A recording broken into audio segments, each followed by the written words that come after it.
শাক বেচে খায় উনি আমার মা। তো বুড়োর সাথে থাকতো, এখন সে পুরো প্যারালাইজড হয়ে গেছে এবং বাসায় শুয়ে আছে। কি কি অবস্থা ওনার? একদম স্ট্রোক করছে। স্ট্রোক করে প্যারালাইজ হয়েছে, ঘরে বসা। ঘরে বসা? হ্যাঁ, ঘরে এখন শুয়ে থাকা 8 দিন।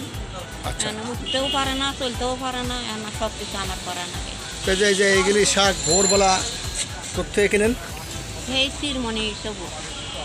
এখন বিক্রি কেমন? এটা বিক্রি হয়ই না। বিক্রি হয় না? না, এই সেরম বিক্রি হয় না তো। তাহলে আমি যে একটা সাথী দিয়েছিলাম ওই যে ফরাজি হাসপাতাল থেকে, হ্যাঁ, নিয়ে সে সাথীটা কি আছে না ভেঙে গেছে? ছাতিটা বাবা ভেঙে গেছে। এখন নতুন সাথী লাগবে? হ্যাঁ, নতুন একটা ছাতি লাগবে। দেখি ফরাজি হাসপাতালকে বলবো, ফরাজি হাসপাতালের আজকে 1 যুগ মানে 12 বছর পূর্তি, সেই উপলক্ষে আমার মায়ের জন্য একটা ছাতি যাতে তারা পাঠিয়ে দেয়।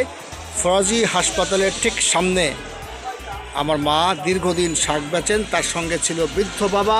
উনি এখন প্যারালাইজড, স্ট্রোক করেছেন এবং ওনাকে একাই ঘর সামলাতে হয়, ব্যবসা দেখতে হয়। চিন্তা করবেন না, আল্লাহ ভরসা। হ্যাঁ, আমাদের জন্য একটু দোয়া করবেন।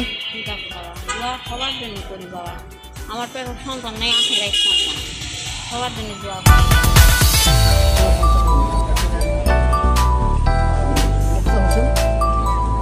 আমি আছি গ্রিন পার্টির চেয়ারম্যান।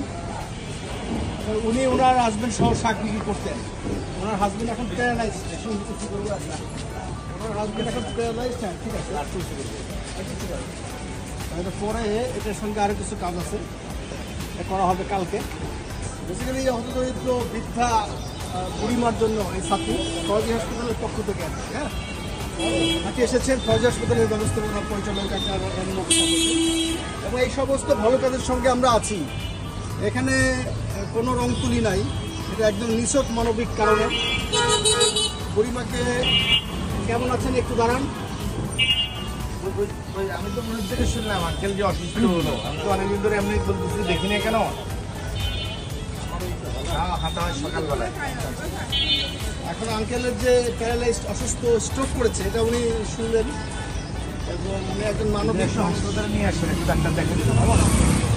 আলহামদুলিল্লাহ, এই মুহূর্তে আমাদের এখানে উপস্থিত আছেন ফরাজি হসপিটালের ম্যানেজিং ডিরেক্টর। সন্ধ্যা নিয়ে আসতে হবে, ব্রেনের ডাক্তাররা থাকে না, স্যার একজনের অসুস্থতার কথা শুনে ছুটে এসেছেন এক সাংবাদিকের অসুস্থতার কথা শুনে এবং তাকে ডক্টর দেখানো সহ আর্থিক সহায়তার কথা স্যার এই মুহূর্তে বলছেন এবং ফরাজি হাসপাতালের পক্ষ থেকে সার্বিক সহযোগিতা করার আশ্বাস প্রদান করছে এবং স্যার একটি বৃহৎ ছাতা এই দরিদ্র মহিলা আন্টিকে দিয়েছেন যাতে সে একটু আরামে গরমের ভিতরে শাক বিক্রি করতে পারে। স্যারের এই মহৎ উদ্যোগের মাধ্যমে আমরা ফরাজি হাসপাতাল গর্ব অনুভব আপাতত আমরা দিচ্ছি। স্যারের আল্লাহ উত্তর মঙ্গল কামনা করি, ওকে, হ্যাঁ, এই আশা ব্যক্ত করে।